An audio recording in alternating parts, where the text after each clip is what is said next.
Landing page content, এই জায়গাটা মূলত আমার এই পরিপূর্ণ ল্যান্ডিং পেজ, এখানে অনেক টেক্সট অনেক বিষয়াদি আছে। এই ব্যাপারগুলো আমি এই জায়গা থেকে পরিবর্তন করতে পারবো এবং কিছু ক্ষেত্রে পরিবর্ধনও করতে পারবো। তারপরে গ্রাহক তালিকা, যারা যারা আপনার এই ল্যান্ডিং পেজে এসে শুরুকাল থেকে ধরেন 1 বছর পর্যন্ত এটা বেচা কিনা হলো, যারা যারা আপনার এখানে অর্ডার করেছে তাদের সকলের ডেটা এখানে দেখাবে। আর এই ডেটাটা দেখানোর মানে হলো যে আপনি তাদের ডেটাগুলো আপনার কাছে রেখে দিলেন এবং পরবর্তী সময়ে যখন আপনি কোনো বিশেষ অফার করবেন তখন তাদেরকে এই নাম্বারে কল করে জানাতে পারবেন যে বিশ্বাস হালুয়া থেকে একটা বিশেষ অফার চলছে, আপনি যদি এখন এই সময়ে অফারটা নিতে চান তাহলে পেজে ভিজিট করে আপনি অফারটা করতে পারেন। এটার মাধ্যমে কি হয়, অনেকে এই জায়গা থেকে আগ্রহী হয় এবং অর্ডার করেন। তো সেই জিনিসটা এই জায়গা থেকে আপনি ম্যানেজ করতে পারবেন। এরপর হলো পেমেন্ট সিস্টেম। আপনার পেমেন্টের জন্য আমরা ফ্রন্ট এন্ডে যদি আসি অর্থাৎ ল্যান্ডিং পেজে, এখানে দেখেন পেমেন্টের জায়গায় 2টা নাম্বার দেওয়া আছে, একটা হলো শেষে 80 আর একটা হলো শেষে 62। এই পেমেন্ট নাম্বারগুলো এখান থেকে চেঞ্জ করা যাবে। ধরেন এখানে 62 যেটা, এখানে আমি 63 করে দিলাম এবং সেভ করে দিলাম। দেখেন এটা সেভ হয়েছে এবং আমি এখানে রিফ্রেশ দিলাম। আচ্ছা, এই যে দেখেন এখানে কিন্তু আর 62 নেই, 63 হয়ে গিয়েছে। তো এখান থেকে নাম্বারটা মূলত পরিপূর্ণভাবে চেঞ্জ করা যাবে। আচ্ছা, আমি আগের নাম্বারটাই রেখে দিই। তারপরে এখানে দেখতে পাচ্ছেন যে পেমেন্ট মেথড রিপোর্ট, কয়টা ক্যাশ অন ডেলিভারি অর্ডার আসছে আর কয়টা বিকাশ নগদ থেকে অর্ডার আসছে। শুধু বিকাশ থেকে একটা অর্ডার আসছে, এটা অগ্রিম পেমেন্ট করেছে, আর ক্যাশ অন ডেলিভারি এটা দুইটা অর্ডার আসছে। আচ্ছা, তারপরে হলো অ্যানালিটিক্স, এটার কাজ আপাতত না, এটা পরবর্তীতে আপডেট করা যাবে। আচ্ছা, তারপর হলো বিক্রয়ের রিপোর্ট। দেখতে পাচ্ছেন এখানে 2টা অর্ডার হয়েছে বিক্রয়, এগুলো মূলত ওখানেও আছে অর্থাৎ আমাদের ড্যাশবোর্ডে, তবে আমি স্পেসিফিক তারিখওয়ারি ব্যাপারগুলোকে দেখতে পারি আর কি। এই জায়গাটা আপাতত শিডিউল হয় নাই, কারণ লেনাদেনা রাইট নাও বর্তমানে আজকে থেকেই শুরু, যার কারণে এই জায়গাটা এখনো সক্রিয় না। আচ্ছা, তারপরে আসেন, তাহলে এখানে আপনি দেখতে পাচ্ছেন যে স্ট্যাটাস কয়টা অর্ডার মানে কয়টা পেন্ডিং আছে, এই ব্যাপারগুলো এখানে এক নজরে দেখতে পাচ্ছেন। সময় অনুযায়ী বিক্রি সেটাও দেখতে পাচ্ছেন। এই তারিখে 2টা অর্ডার হয়েছে, হ্যাঁ, টোটালি 2টা অর্ডার হয়েছে এবং বিক্রয় কত টাকা হয়েছে, তারপর পেমেন্ট মেথড বিকাশ, এই জায়গাটাও দেখাচ্ছে। এরপর হলো ল্যান্ডিং পেজ কন্টেন্ট, এই জায়গাটা মূলত আমার এই পরিপূর্ণ ল্যান্ডিং পেজ, এখানে অনেক টেক্সট অনেক বিষয়াদি আছে। এই ব্যাপারগুলো আমি এই জায়গা থেকে পরিবর্তন করতে পারবো এবং কিছু ক্ষেত্রে পরিবর্ধনও করতে পারবো। তো প্রথমত ব্যানার, এখানে যেই লোগোটা আছে, ব্যানারে যদি আসি, এই যে লোগোটা চেঞ্জ করতে পারবো। লোগোটা আপাতত চেঞ্জ করার দরকার নেই, তাই যেটা আছে ওইটাই থাকবে। এরপর হলো হিরো সেকশন, এতে আমি ক্লিক করলে দেখতে পাচ্ছি যে এখানে ওই সব টেক্সট আছে যেই সব টেক্সট এই জায়গায় দেখতে পাচ্ছি।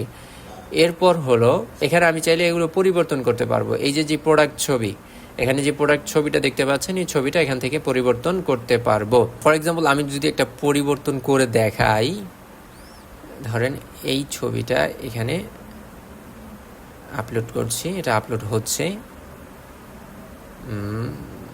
আচ্ছা, আপলোড হয়ে গিয়েছে এবং যদি আমি সেভ দেই, এটা সেভ হয়েছে। এরপর আমাকে এখানে রিফ্রেশ দিতে হবে। দেখেন প্রোডাক্টটা কিন্তু চেঞ্জ হয়ে গিয়েছে। তো প্রোডাক্টটা নিজের মতো করে চেঞ্জ করতে পারবো। তো আমি চাই যে আগের প্রোডাক্টটা এখানে থাকবে। তারপর আসেন ইউটিউব ভিডিও সেকশন, এখানে দেখতে পাচ্ছেন যে ইউটিউব ভিডিও, এখন যদি রাইট নাও কোনো ভিডিও না থাকে সেইটা আমি এখান থেকে কন্ট্রোল করতে পারবো। অর্থাৎ আমি এটা বন্ধ করে দিলাম, টার্ন অফ করলাম, দেন এটা সেভ করলাম। এরপর আমি চেক করছি যে এটা কাজ হচ্ছে কিনা। জি, দেখতে পাচ্ছেন যে এখানে ইউটিউবের অপশনটা নেই, আর এটা অনেক ক্ষেত্রে প্রয়োজন হয়, আবার সময় বিশেষ প্রয়োজনও হয় না, যার কারণে এটার এই সিস্টেমটা রাখা হয়েছে। ঠিক আছে, ওকে। তো রাইট নাও এটাকে আমি সক্রিয় করে দিচ্ছি, আপডেট করে দিচ্ছি। এরপর হলো সুবিধা, আপনার বেনিফিটস যা আছে এখান থেকেই বেনিফিটস আমি চাইলে অ্যাড করতে পারবো নিজের মতো করে। তো আমি চাই না আপাতত অ্যাড করতে, শুধু দেখিয়ে যাচ্ছি। তো এগুলো সবই মূলত নিজের মতো করে কোনো টেক্সট চাইলে পরিবর্তন করতে পারবো, আবার পরিবর্ধনও করতে পারবো। আচ্ছা, তারপরে কতজন আমাদের এখান থেকে নিল, কতজন এই পর্যন্ত নিয়েছে আর কি, এই জায়গাগুলো আমি এখান থেকে ম্যানেজ করতে পারবো। এখানে দেখতে পাচ্ছেন যে ৬,০০০ মানুষ নিয়েছে, এটা ৬,০০০ প্লাস নিয়েছে, তো সেটার সংখ্যাটা আমি এখান থেকে পরিবর্তন করতে পারবো। তারপর FAQ, যেটা সাধারণ প্রশ্ন বা জিজ্ঞাসা, সেই জিজ্ঞাসাগুলো এখান থেকে নিজের মতো করে এডিট করা যাবে, আবার চাইলে যোগও করা যাবে। আমি একটু যোগ করে দেখাই। আচ্ছা, আমি এই একটা যোগ করে দেখাচ্ছি। এখানে রিফ্রেশ দিতে হবে, যে দেখতে পাচ্ছেন যে এটা অ্যাড হয়ে গিয়েছে। তো এভাবে আমি নিজের মতো করে এখানে অ্যাড করতে পারবো। এরপরে রিভিউতে আসলে এখানে আমি রিভিউটাও নিজের মতো করে আপলোড করতে পারবো। অর্থাৎ এখানে রিভিউ আপলোড করুন, এতে ক্লিক করলেই সরাসরি রিভিউ ইমেজ আমি আপলোড করতে পারবো। ওকে, তারপর হলো অর্ডার সেকশন। এখানে বেসিক্যালি বিশেষ কিছু গুরুত্বপূর্ণ জায়গা আছে, সেটা হলো যে ডেলিভারি চার্জ। আমি যদি ডেলিভারি চার্জ ৭০ টাকা করে দিই এবং ঢাকার বাইরে ১৩০ টাকা করে দিই, সেটা পরিবর্তন হয়ে যাবে। এবং এখানে আমি প্যাকেজটা এখানে নিজের মতো করে অ্যাড করতে পারবো। এখানে এই যে এই প্যাকেজটা আমি সর্বশেষ অ্যাড করেছিলাম, তো আমি যদি আরেকটা অ্যাড করতে চাই সেটাও এভাবে এখানে অ্যাড করতে পারবো। আপাতত আমি অ্যাড করছি না, ভিডিওটা অনেক বড় হয়ে যাচ্ছে। এরপর সর্বশেষ আছে হলো হোয়াটসঅ্যাপ নাম্বার, তারপর কল বাটন। হোয়াটসঅ্যাপ নাম্বারটা কি হবে সেই নাম্বারটা এখানে দেওয়া আছে, এটা পরিবর্তন করে আমি যদি সেভে ক্লিক করি তাহলে এটা সেভ হয়ে যাবে। আচ্ছা, এই হলো ওভারঅল আপনার ল্যান্ডিং পেজ কন্টেন্ট, এটা কিভাবে আপনি ম্যানেজ করবেন সেই জিনিসটা। এরপরে হলো সর্বশেষ সেটিং।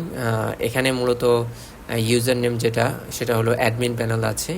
এরপর হলো বর্তমান পাসওয়ার্ড, তারপরে পরবর্তী পাসওয়ার্ডটা মানে নতুন পাসওয়ার্ড সেট করতে পারবো। এই হলো টোটাল সিস্টেম। এখানে এক নজরে আমরা যদি একটু দেখি, এখানে সব কিছু দেখা যাচ্ছে।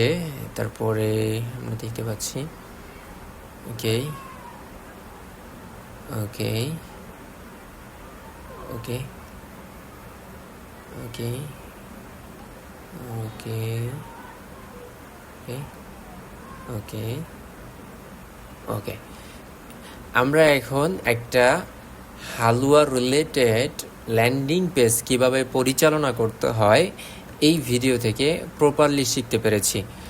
যদি এখানে আপনার কোনো ধরনের প্রশ্ন থাকে যে আসলে এটা আমি বুঝি নাই, তো সেই ব্যাপারে আপনি আলোচনা করতে পারেন, ইনশাল্লাহ আমি এটা রিপ্লাই দিব। এটা যেভাবে বোঝানো দরকার আমি সেভাবে বুঝাবো ইনশাল্লাহ। ওকে, দ্যাটস অল ফর টুডে।